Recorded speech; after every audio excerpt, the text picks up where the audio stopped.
Hi everyone, Christy Walker here. Just wanted to bring you another business building video because I've been getting some really great comments lately. And so thank you for those of you that take the time to watch it. It means a lot to me. Hopefully you're finding it encouraging, and these are tips that really do help you build your business better. So without further ado, I was teaching a class on lead generation this week and wanted to go over just one small snippet out of that class that I think might help you guys as you consider, how do I build a better business? And really the key is having more customers, because the more customers you have, the more choice you have, the more ability you have to create better income. And of course, you can start to leverage your business by hiring the help that you need. So without further ado, we're going to jump into how do I grow my client base in such a way that I can hopefully leverage my business in a much stronger way. The first step is, of course, creating a post-closing marketing plan. And that entails having some strategy. For those of you that haven't done that, I would encourage you to attend a business planning class or perhaps do some research online on how to do a post-marketing. But I'm going to give you a few components that you can do just consistently in your business that are very easy, don't have any cost associated with them. And hopefully what will happen is you will start to see exponential growth. So I'm going to jump into this right away. My coach gave me a fantastic acronym, and I love to use this in my teaching because I think it's easier for all of us to remember things when we have an acronym that we understand. This one is cements, and it's really about cementing the relationship, right? Because the more we want to build those relationships and the deeper we go with those relationships, the more likely it is not only that we'll have repeat business, but that those people will become advocates for us and we'll get more referrals. So this is really important for all of us to get better at. The first one, C, pretty obvious, should be calls. I know it's hard. At times we don't want to pick up our phone and use it for what it's intended for, but phone calls have always been a great way to connect with people. If you don't want to do phone calls, you might even use something like SlideDial. Our company has a service similar that will do voicemail drops for people so that you can keep in touch without maybe getting stuck on a really long extended call. And then if they call you back, you have the ability to engage in that conversation. But calling is really important. It's the way that we check in and hear each other's voice and the tone and the context, and it's really just a way to help hopefully expedite a conversation too, because as we know, email and text can sometimes drag things out and you lose a lot of context. So think about making some phone calls. You should be doing this at least 3 to 4 times a year with your past clients. The next one is email. Email also should be a tool utilized in our business. But I want to encourage you to think outside the box. Don't just send a generic real estate newsletter. Those are fine if that's what you have available in your toolbox. But think about emailing something of value that really engages people. The next one is good old-fashioned mail. Mail can be anything you want, whether it's a postcard that showcases a listing or an open house, or it could be a personal note that really engages with someone, especially after you've met with them or after you've talked to them. It's a great way to follow up. Sometimes it's nice just to drop a note in the mail that just says, hey, I've been thinking about you. I hope you're doing okay. Reach out if you need anything. Those little nice extra touches can go a long ways to solidifying the relationship. The next one, E, for events. This is one that I enjoy a lot.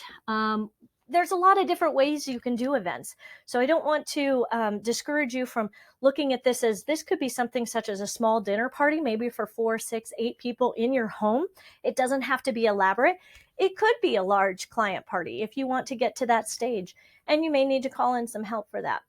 Hosting events, though, gets people in the same room buzzing and talking about you and your business and how they've experienced you. And I will tell you from my own experience, getting everyone together helps others realize how much business you actually do, and then helps them want to encourage you. It's also a great way, while you've got people physically in front of you, to do a call to action, whether it's a call to action to support you in your business more, or maybe support a charitable endeavor you're a part of, or to attend an event coming up, other things like that. So getting everybody in the same room is really, really cool. The next one, this is networking. I find that most agents really are not taking advantage of this. So I want to encourage you to look at ways you can get out and network. There are lots of networking events typically in a city. Find out when a new business is having a grand opening and go attend, or maybe find a small networking group you can be a part of. You can also network with other agents around the country for referrals. So it's a great opportunity. Next, we've got texting. We all know the value of sending that quick text that says, hey, I'm thinking about you. One of the things I do as a quick tip is when I'm driving out to do showings, I will tell people, hey, I'm in your neighborhood. I'm showing another client a home and was thinking about you. How's your day going? It's a great way to touch base that's not canned. And people are really surprised that I'm still thinking about them just because I'm out and about. And so it helps them realize that I am out serving other people. I'm doing a lot of work in the area, but it also reconnects me to them at a random time. And that's helpful. The last one is social. I think all of us recognize that social is a great way to keep in touch with people, to share life's events and connect. I'm going to encourage you, though, not just to like, but to comment on things that are going on in your clients' lives. And if you're on something like Facebook, doing tags is a great way to make sure that you're watching just a list that's special to you. Maybe it's a past client list or something else, your A+ people, but just want to recognize that you can actually go and do really cool engagements through social that are not the pushing out of real estate content. With that in mind, my hope is that as you implement a marketing campaign to everybody, that you'll actually start to see an exponential growth in your business. And so I want to give you a quick example of how this really plays out so that you can see the numbers and start to understand what it may look like for you. I'm going to assume at this point that at year one, you've done your due diligence to build your database to at least 100 people. That should be the minimum of anyone starting in real estate. And with that, once you have that 100, you should be working to keep in touch using these methods.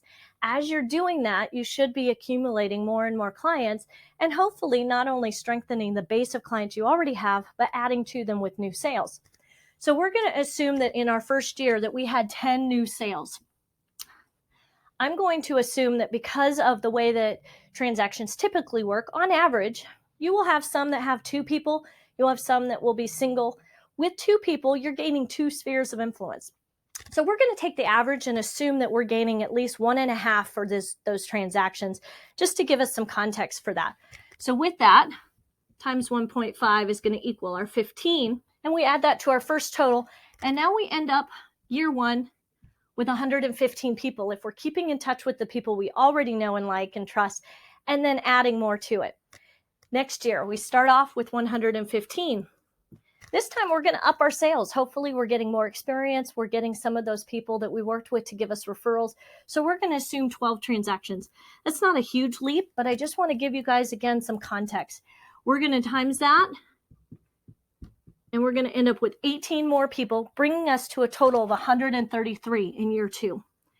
You can see already we've gained 1/3 of our original number that now is out there, hopefully working for us and giving us referral business. That's a huge gain. As we continue, we start year 3 with 133 people. We're going to up our transaction count because we should be getting better. We should be gaining skills, doing more marketing, helping more people. So we're going to assume 16 this time. 16 times our 1.5 is going to give us 24. And that is going to bring us a total to 157. That's huge. We've gone from 100 to 157 in just 3 short years, implementing a system to keep in touch with people better, and then keeping the people that we've already worked with so that they're not falling out the back end as we're trying to add more people in the front end. And that's a really critical component to success. Most people are so engaged in trying to catch the next lead or find the next deal that they lose the people that they've already worked with, and then they don't have that repeat and referral business the way they should. Going into year 4, we're going to start with our 157. We're now going to assume that you're up to 20 transactions a year. Hopefully you're doing that already, but if not, I'd be happy to help you get there because that's a really great number to set as a base. We now have 30 new people that we've added to our database to help us build and grow. With that, we're now at 187 for year 4. One more time, we're going to go through year 5 just so you can see how these numbers pan out. We're up to 187 in our base. We now are going to close 26 sales, growing again. We jumped up, if you'll notice, 2 the first time, 4 the next 2 years, 6 the next year. So we're not only growing by set numbers, but we're upping that percentage a little bit each time. And hopefully that's what your goal is. As you grow this, we now have 39 people added. And that brings us to a grand total of 226 in our database. really nice base number to keep in touch with, to host parties with, to network with, to do lunches, to send out marketing materials, because the more people you have that know you, like you, and trust you, the more likely it is you're going to be able to get the repeat and referral business you want without having to go out and solicit new clients all the time. Hope this was helpful for you. Take care and have a great day. And if you've got other ideas for new video topics, let me know. And then take a look below. I will post some classes that we've got coming up if you want to attend.